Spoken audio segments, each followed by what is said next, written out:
Boa noite, pessoal. Aqui é o professor Marcos Arruda, professor de ergonomia. Vou dar sequência com vocês nas aulas agora, por enquanto, nesse esquema home office.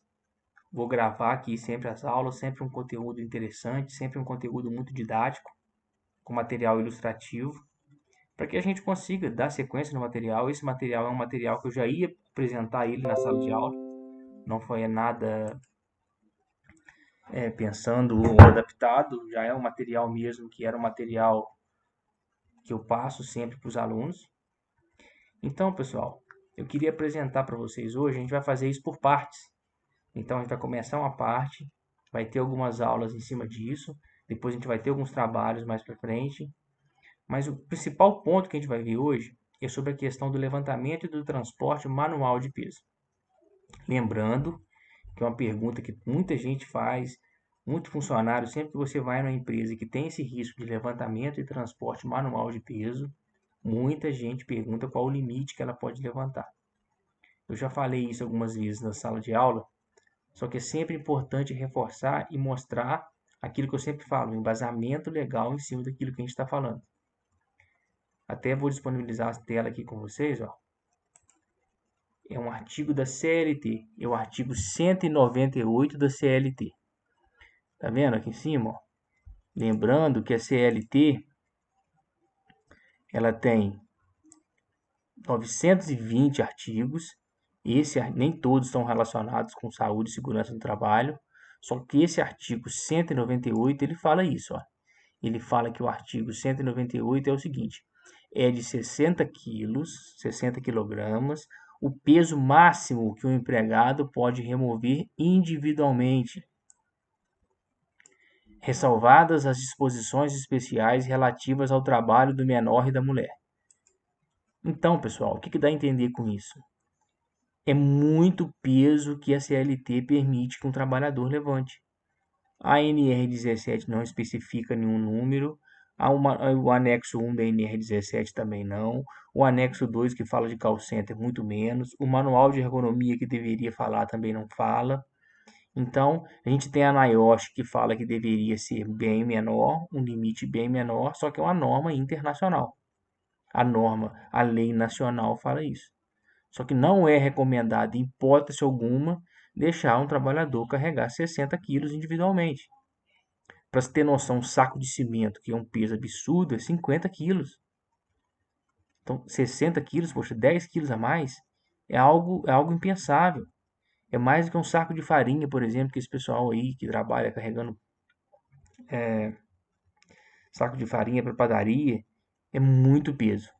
O trabalhador está muito propenso a adoecer carregando esse peso. Só que isso, pessoal, é só uma base legal, é só mesmo para tirar essa dúvida inicial. Lembrando que todas as dúvidas que surgirem na aula de hoje, a gente vai criar um canal para a gente tirar essas dúvidas. No próprio grupo mesmo que eu faço parte com vocês do WhatsApp, pode ser um canal. Hoje, pessoal, eu vou falar com vocês, eu estava até testando aqui, sobre esse livro aqui, ó. Esse livro, o nome dele é Pontos de Verificação Ergonômica. É a segunda edição. A primeira edição foi muito boa, só que as imagens, as figuras não eram coloridas. E é um material da Fundacentro, tá vendo?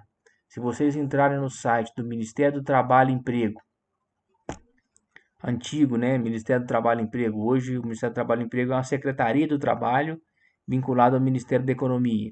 Se vocês entrarem nesse site e lá na parte das NRs, você vai ver que esse manual está lá sendo disponibilizado gratuitamente para todo mundo que quiser. Você consegue entrar e você consegue baixar o PDF.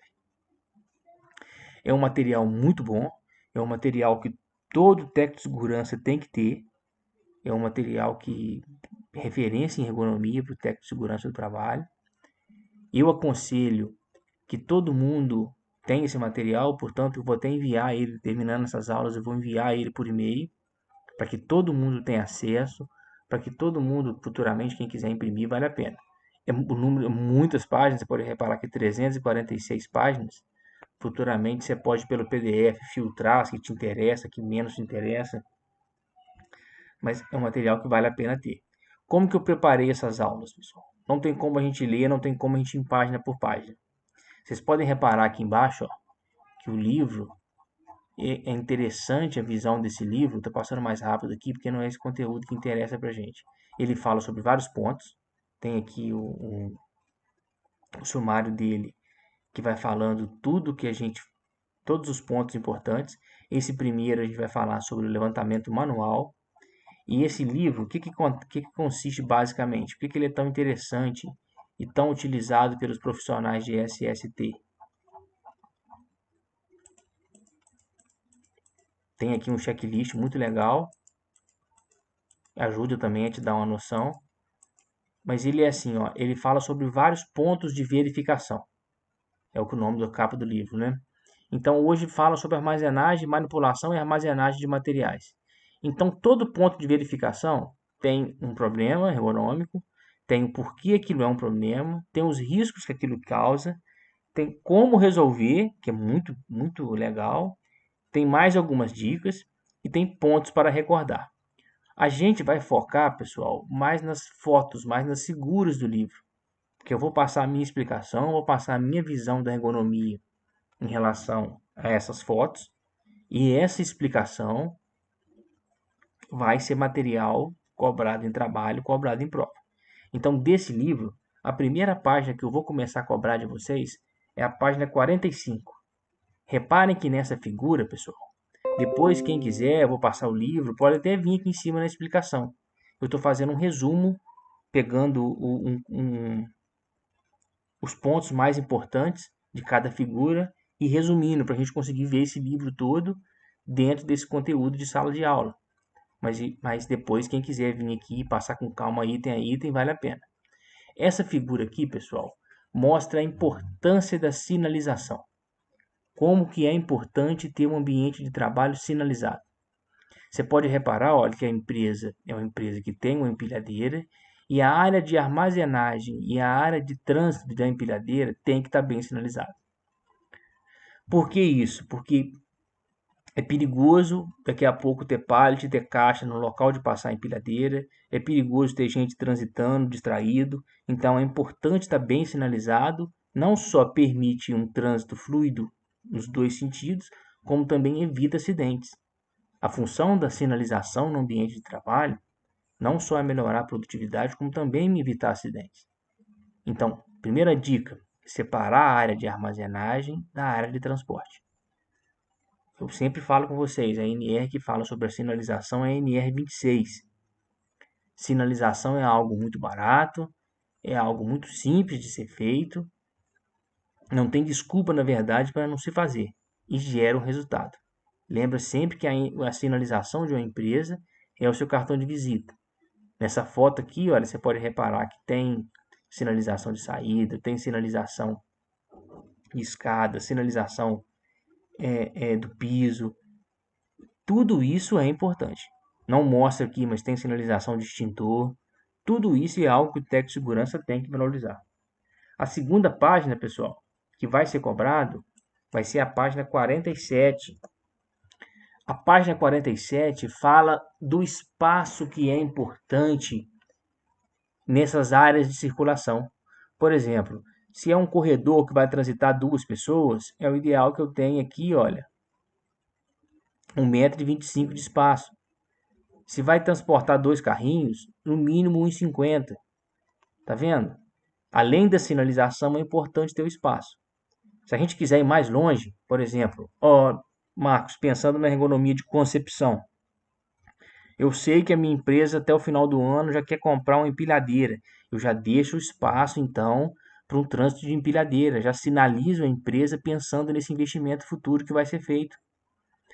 Minha empresa até o final do ano quer ter uma paleteira. Ótimo. É uma maneira de eliminar o transporte manual de peso. Então, eu já sinalizo deixando o espaço pensando nisso.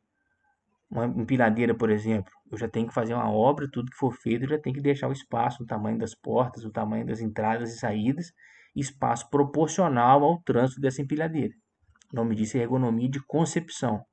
Você pensar disso, pensar em tudo antes daquele problema acontecer.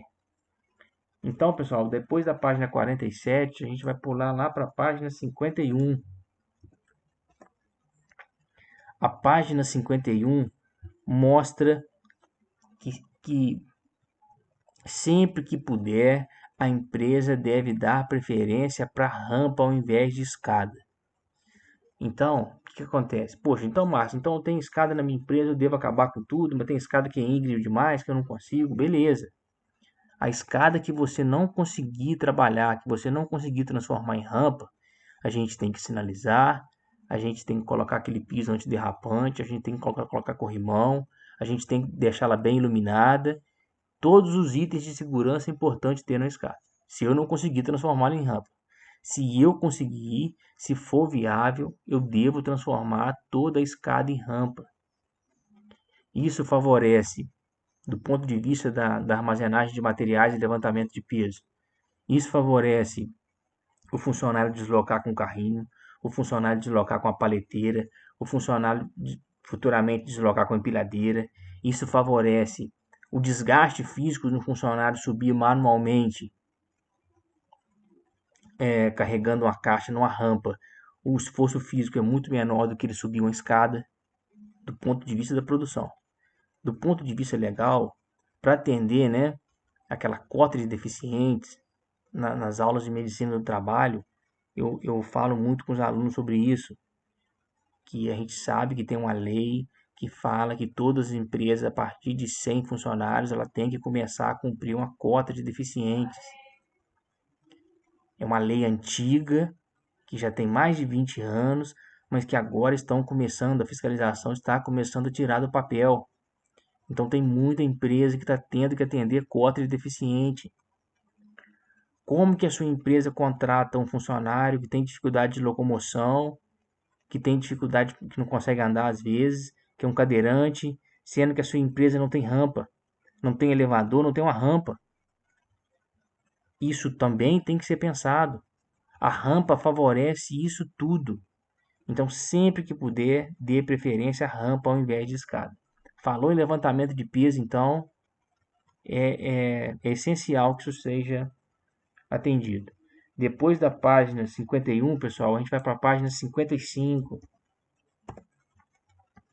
Na página 55, a gente vai mostrar aqui tudo que pode ser disponibilizado para os funcionários da empresa para evitar o levantamento e o transporte manual de peso.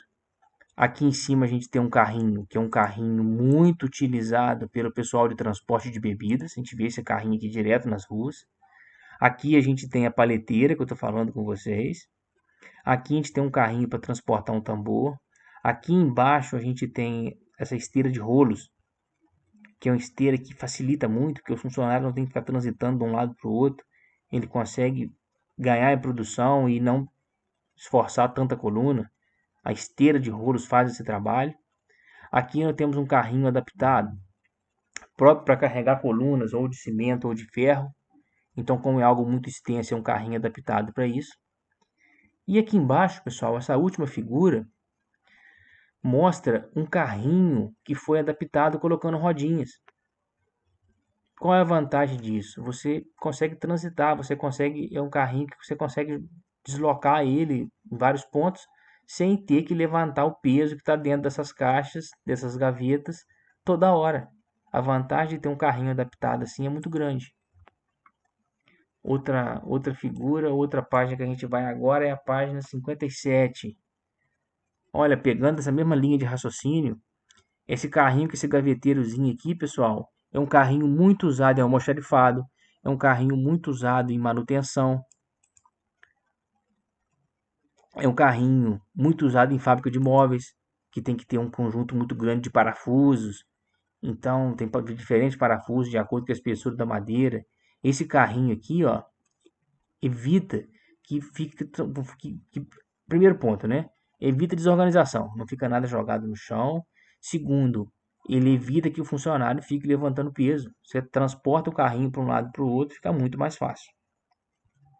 Depois, pessoal, a gente vai pular para a página 61. Olha, na página 61 mostra, depois até posso mostrar para vocês uma figura. Eu fui numa empresa fazer um trabalho de análise ergonômica e eles tinham isso aqui, ó. Eles tinham uma cabra móvel projetada para transportar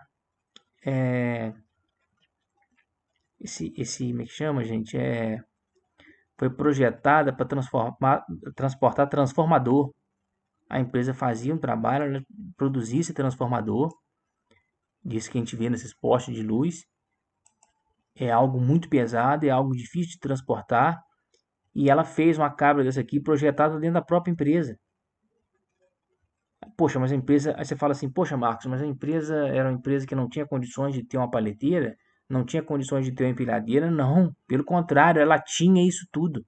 Ela tinha paleteira, ela tinha empilhadeira, só que o local que era para transportar esse transformador era estreito. E ela precisava colocar esse transformador. Imagina que isso aqui fosse um transformador. Ela precisava colocar esse transformador em cima de uma bancada para eles fazerem, para eles terminarem de fazer uns ajustes. Então, a paleteira é muito baixinho, não iria gerar esse ponto. E a empilhadeira que conseguiria levantar, né, aquele garfo e colocar em cima da bancada, não teria espaço para ela. Não teria espaço, não teria área útil para ela poder fazer isso. Então, a solução foi produzir uma cabra dessa aqui, fabricada da própria empresa, que ela transportava, depois eles, pelas roldanas aqui em cima, dessas correntes, eles levantavam o transformador até o nível da bancada. Aqui embaixo é o mesmo princípio, tá vendo? Olha, um dispositivo mecânico, tem aqui do lado uma estrutura pneumática, que consegue levantar e transportar. Você levanta e transporta sem ter o levantamento e o transporte manual de peso. Essa última figura aqui é interessante, pessoal, porque é uma esteira projetada para carregar motores, e motores que são pesados demais. Um motor desse aqui, se fosse transportado, não daria para ser transportado por uma pessoa só.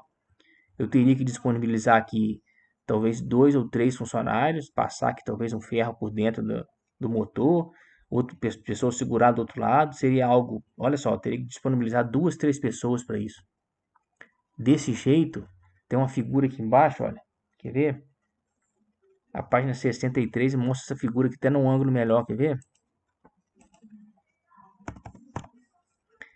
Olha que figura legal. Então você consegue transportar esse motor e ele já cai em cima da bancada, que fica muito mais fácil. O que acontece nesse caso, pessoal? Aqui a gente pode evoluir? Pode. A gente pode ter aqui uma sinalização no piso, para o funcionário manter sempre o pé atrás dessa linha. A gente tem que evoluir também para uma biqueira de aço. Eu não estou dizendo que essas soluções são perfeitas. É claro que elas precisam de adaptações. Acabei de citar duas. Por mais que ela auxilie muito e elimine o transporte manual de peso, a gente tem que preocupar. Tem que preocupar aqui com a sinalização embaixo, para o funcionário não deixar o pé debaixo do motor. Tem que ter uma biqueira, uma bota com biqueira de aço, para evitar um caso de um acidente. Só que mesmo assim, o benefício que se tem, a prevenção que se tem para problemas na coluna é muito grande. Aqui do lado direito, pessoal, a gente tem uma talha. Essa talha, que a gente chama com talha, tem a elétrica, tem a manual. É muito fácil a gente ver isso. Não precisa nem visitar muita empresa, não. Essa aqui do meio, por exemplo, ó, sabe aonde vocês podem ver isso muito facilmente? Quando você passa na frente de uma doca de um supermercado, não é difícil de você ver. Os supermercados têm uma rampa, tem uma plataforma, que eles abaixam essa plataforma de acordo com a altura do caminhão. Então tem caminhão que é mais alto, caminhão que é mais baixo. Então eles, quando não tem nada, eles levantam aquela plataforma. Quando chega o caminhão, eles abaixam aquela plataforma. Essa talha aqui, ó, do meio, é a que eles costumam usar. Eles vão soltando a corrente e vai abaixando essa plataforma na altura que precisa. Terminou de usar, eles puxam e fecham ela. Vários supermercados no centro de Juiz de Fora mesmo, que você passar e reparar, você vê esse tipo de talha aqui. Ela tem um limite, ela suporta muito peso e evita que esse peso seja, levantamento de peso seja realizado manualmente. Eu também tenho fotos depois, posso mostrar para vocês como que isso aqui é, né, em atividade realizada com esse tipo de material. É um material que vale muito a pena. Em alguns casos, você põe um cabo de aço, você consegue transitar com ela, ela consegue ser, ela consegue ter utilidade em vários pontos da empresa. E por último, uma figura famosa que é a esteira, né? Essa esteira transportadora, ela é muito útil em ergonomia. Ela consegue fazer com que seja eliminado o levantamento e transporte manual de peso. Ela acaba sendo uma vilã se a velocidade que colocarem nessa esteira for incompatível com a capacidade produtiva de cada funcionário. Então eu tenho aqui duas funcionárias. Eu sei que uma pode produzir com muito mais facilidade que a outra.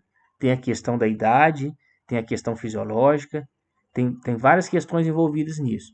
Então, se eu ponho essa esteira a uma velocidade incompatível com a condição de produção dessas funcionárias, eu estou indicando que as duas estão sendo suscetíveis a adoecimento.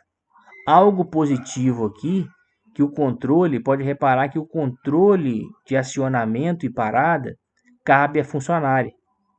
Isso é muito interessante. Sempre que você for na empresa ver uma esteira, a primeira preocupação é se a funcionária quiser ir no banheiro, se a funcionária estiver errado, se a funcionária quiser parar essa esteira, ela consegue? Se conseguir, ponto positivo. Se a velocidade da esteira, se a demanda da esteira não depender da funcionária, é um ponto negativo. Quem determinou a velocidade dessa esteira? A velocidade dessa esteira foi determinada baseada em um estudo, por exemplo, ou simplesmente para atender a demanda de mercado, sem pensar na condição física dos funcionários. Isso tudo é algo que a ergonomia tem que analisar. No decorrer das aulas a gente vai abordar mais sobre isso. Outro ponto agora, pessoal, outra página é a página 65. Na página 65 a gente mostra a importância do carrinho, que a gente já falou, a importância de orientar os funcionários a dividir o peso entre os dois lados. Um simples fato de dividir o peso entre os dois lados, a gente já consegue manter a coluna alinhada. Depois a gente vai ter também uma aula mais prática, né? Falando um pouco da anatomia da coluna vertebral. Mas sempre que eu mantenho o peso alinhado entre os dois lados, eu mantenho a minha coluna segura. Próxima página, pessoal, é a página 67. Olha que coisa simples, mas que tem um efeito incrível em ergonomia, pessoal. Reparem essas duas fotos aqui. Reparem que é a mesma funcionária, a caixa é a mesma, o produto dentro das caixas é o mesmo. A única coisa que muda é que em uma caixa mudaram a forma de pegar. O nome disso aqui é pega. Aqui a pega é ruim, aqui a pega é boa. O nome é esse mesmo que se pronuncia em ergonomia. Isso é algo positivo. Você fala assim, poxa, Marcos, mas um buraquinho disso aqui na caixa é algo tão positivo assim? Claro que é, pessoal. Vamos começar pelo ruim. Esse lado aqui, olha, é uma caixa que ela não consegue ter boa apreensão. Ela não tem o domínio da caixa. Ela não consegue subir uma escada, ela não consegue transitar com isso com segurança. O risco de isso aqui cair no pé dela é muito grande. Então tem vários riscos envolvidos aqui. E o desgaste físico para ele realizar um trabalho com esse tipo de caixa é muito maior. Já nesse lado de cá, com essa alteração aqui boba, você fala assim, Marcos, eu não consigo fazer um buraquinho na caixa porque tá aqui dentro pode cair, que fosse uma alça externa. Você fazendo isso, ela consegue ter muito mais segurança, ela consegue fazer um serviço mais rápido, dificilmente essa caixa vai cair no pé dessa funcionária. Isso, pessoal, acaba impactando até na produção. Ela consegue produzir mais e melhor com adaptação simples igual essa aqui. Outro ponto também que eu quero passar para vocês é a página 69. A página 69 que eu quero mostrar para vocês é isso aqui, ó. Essa esteira de roletes.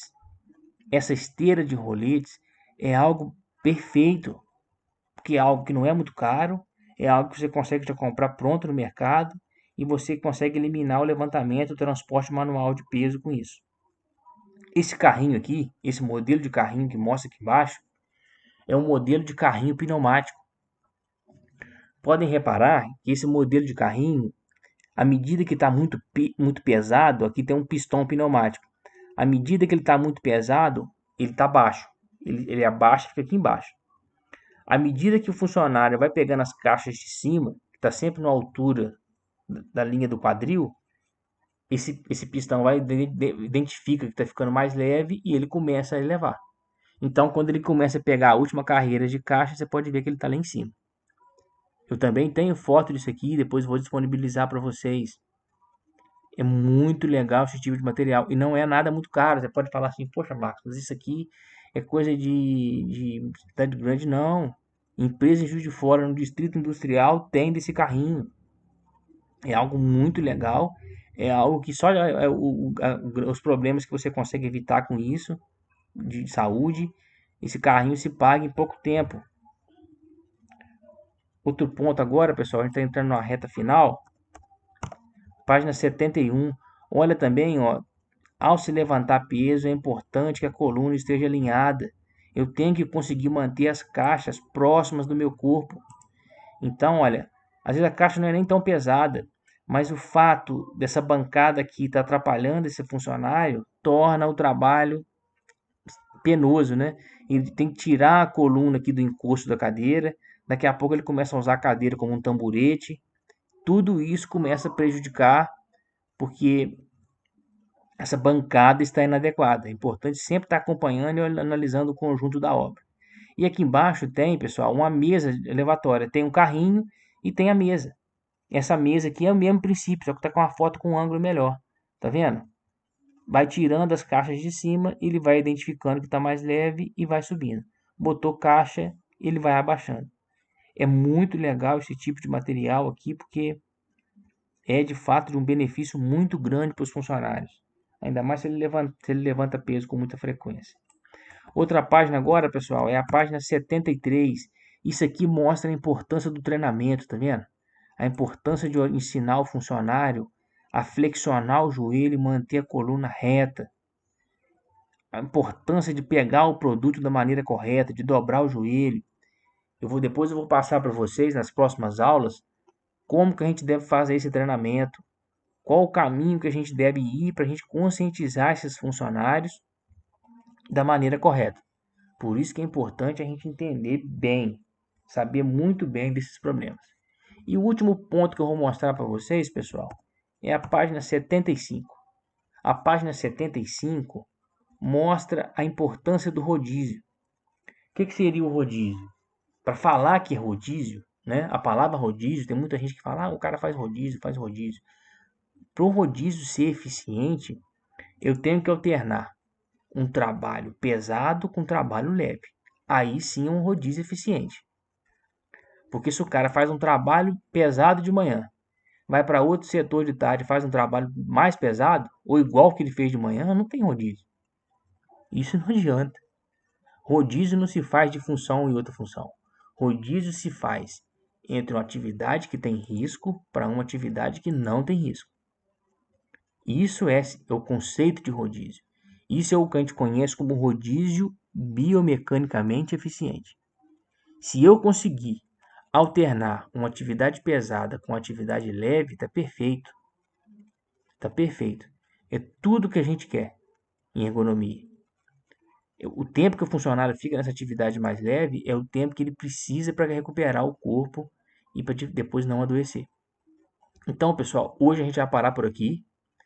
Lembrando que nas próximas aulas eu vou sempre disponibilizar o conteúdo e a gente vai se falando, tá bom? Grande abraço, fiquem com Deus.